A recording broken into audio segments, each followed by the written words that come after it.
안녕하십니까. 에듀줄의 신동우입니다. 오늘은 10월 16일 수요일입니다. 제가 우리 대문이라고 하는 거라 하나요? 우리 채널명을 에듀진에서 나침반 36.5도로 바꿨습니다. 에듀진이라고 하니까 매번 그것보다는 나침반 36.5도가 낫지 않을까. 사실 제가 이 채널을 하려고 했던 가장 큰 이유는 물론 이제 정보 제공도 있지만 정보의 대학별 정보라든지, 물론 대학별 정보가 매우 중요한 거라면 가끔은 하겠습니다만, 그런 것보다는 아이들이 정말로 제대로 잘 성장했으면 좋겠다라고 하는 그런 취지에서 이 방송을 제가 추가로 했던 것이거든요. 그러니까 이 채널로 인해서 굉장히 많은 이익을 얻겠다 이런 차원보다도 엄마 아빠들이 너무 잘 모른다. 그런데 이제 최근에 유튜브가 워낙 많이 성행하니까 그죠? 그래서 이제 유튜브 채널을 하나를 더 개설을 해서 좀 정보를 제공해 드려야 되겠다, 이제 그런 생각을 했는데, 매번 하다 보면 아무래도 이제 자꾸 뭐라고 하지? 4차 산업혁명 시대라든지 아니면 인문학이라든지 철학이라든지 과학이라든지 이런 얘기도 하고 싶었는데 그게 잘 말문이 안 터져요. 예, 그래서 이거 어떻게 하면 좋지라고 하다가 나침반이라고, 진로진학의 나침반이라고 하면 조금 더 제 말문이 터지지 않을까 싶어서 채널명을 나침반 36.5도로 바꿨습니다. 원래 제가 이 36.5도 잡지 이름이 36.5도였습니다. 진로진학이든 나침반 이런 것도 없었고요. 36.5도였습니다. 그러니까 36.5도는 사람의 체온이죠. 그죠? 체온은 사람을 얘기하는 거죠. 그러니까 36.5도는 사람을 가리키는 겁니다. 그 다음에 36.5도는 사람을 가리키고 있으니까 인생을 가리키고 있다고 보시면 되는 거죠. 이제 그러다가 나침반이라는 36.5도라고 하는 걸로 접근을 하니까 역시 이름에서 주는 것도 있고, 또 그때 당시 학교에 이제 진로진학 상담교사라는 게 있었거든요. 그분들의 요청을 받아들여서 나침반 36.5도로 바꿨던 거죠. 근데 나침반만 쓰려고 하니까 36.5도 빼기가 너무 아까운 거예요. 36.5도가 주는 의미가 그렇게 큰 건데 그걸 빼자니 좀 아깝고 해서 나침반 36.5도로 했습니다. 그러고서 지금 이렇게 이어져 오고 있거든요. 그런 생각이 듭니다. 얼마 전에 한 아이가, 왜 괴물 같은 아이, 그 아이가 어제 문자를 보내왔어요.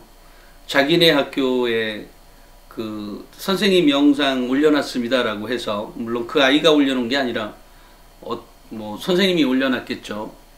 그래서 이제 올려놨더라고요. 네, 어쨌든 그 아이 잘 돼야 될 텐데 잘 됐으면 좋겠습니다. 근데 잘 될 거라는 생각 때문에 한 거거든요. 사실 내신 등급이 6, 7, 8?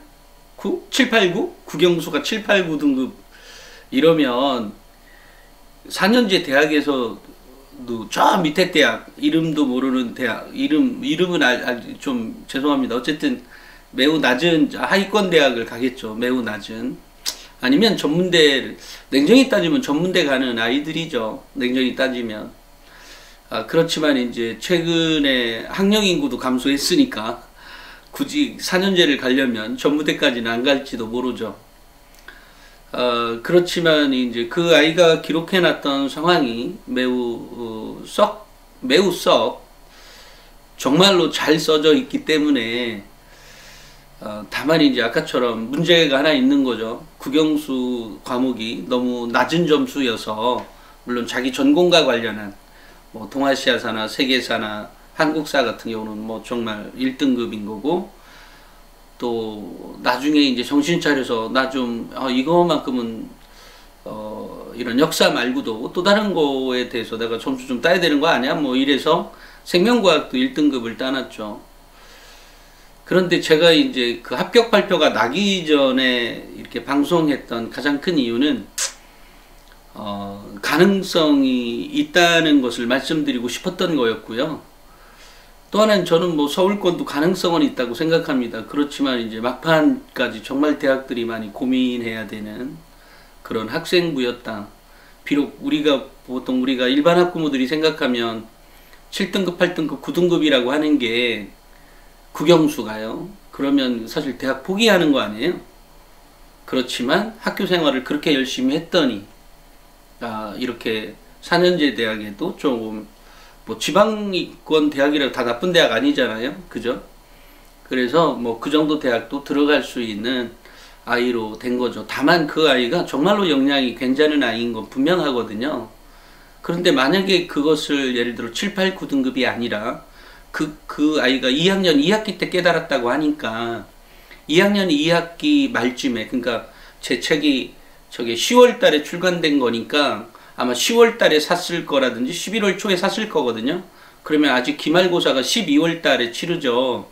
그러면 기말고사가 12월 중순 넘어서나 어쨌든 그때쯤에 있었을 테니까 그때부터 바짝 정신 차려서 그 7, 8, 9, 국영수가 7, 8, 9를 뭐 5, 6, 7로 올리든 아니면 정말 그 5, 6, 7이란다 6, 7, 8로 올리든 그 다음에 3학년 1학기 때 다시 5, 6, 7로 올리든 이런 식으로 올려놔줬으면 훨씬 더 좋잖아요. 그러면서 이 자기 전공과 같은 거는 1등급, 그 다음에 뭐 생명과학 자기가 공부하고 싶었던 거였겠죠.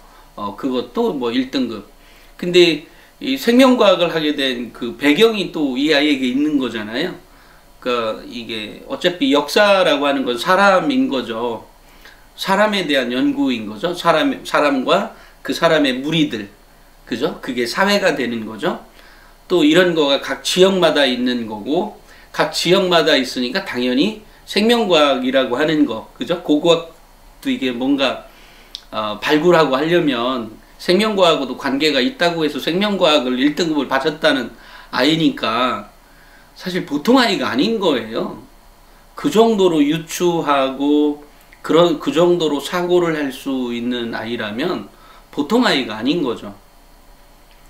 이제 그러려니까 사실은 입학사정관들의 역량, 실력이죠. 역량이 사실 굉장히 높아야 되는 거죠. 근데 대학 측에서는 매번 보면 또 막 돈 문제 때문에 그분들의 어떤 장기적으로 일할 수 있는 어떤 배경이라고 하면 아무래도 돈이잖아요. 또 대우인 거죠. 그런 대우를 이렇게 원활하게 잘 해주지 못하고 있죠, 대학에서. 그래서 정부에서도 뭐 공교육 그 활성화를 위한 어떤 공교육 지원 자금으로 해서 어쨌든 돈을 주고 있긴 합니다만, 사실 어쨌든 뭐 교육은 쉽지가 않습니다. 어찌됐건 그 아이는 매우 정말로 괜찮은 아이인데, 그것이 이제 성적이라고 하는 이유로 그렇게 더 좋은 대학을 못 간다는 것도 좀 문제가 있다고 생각을 해요. 역량은 충분히 있지만, 근데 어찌됐건 그 아이도 잘못한 건 있죠. 깨달았을 때 곧바로라도 정말로 한 등급이라도 올렸으면, 사실 9등급에서 8등급 올라가는 건 정말 껌 아니겠어요? 그 더더구나 일반고에서. 근데 그거를 안 했다는 거가 약점이라는 거죠. 그러니까 학생부 종합전형은 야 이거니까 그러면 얘가 1등급이면 지원한 대학을 다 그러면 다 합격할 수 있겠냐? 물론 지원한 대학이 뭐 서연고가 아니었기 때문에 다 합격할 겁니다.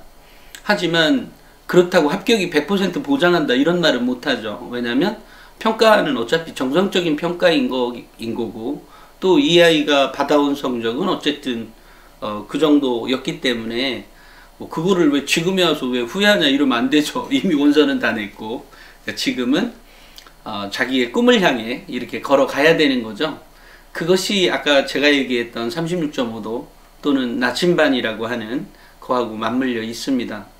그래서 나침반 36.5도라고 하는 거를 얘기하다 보니까 이렇게 나왔는데요.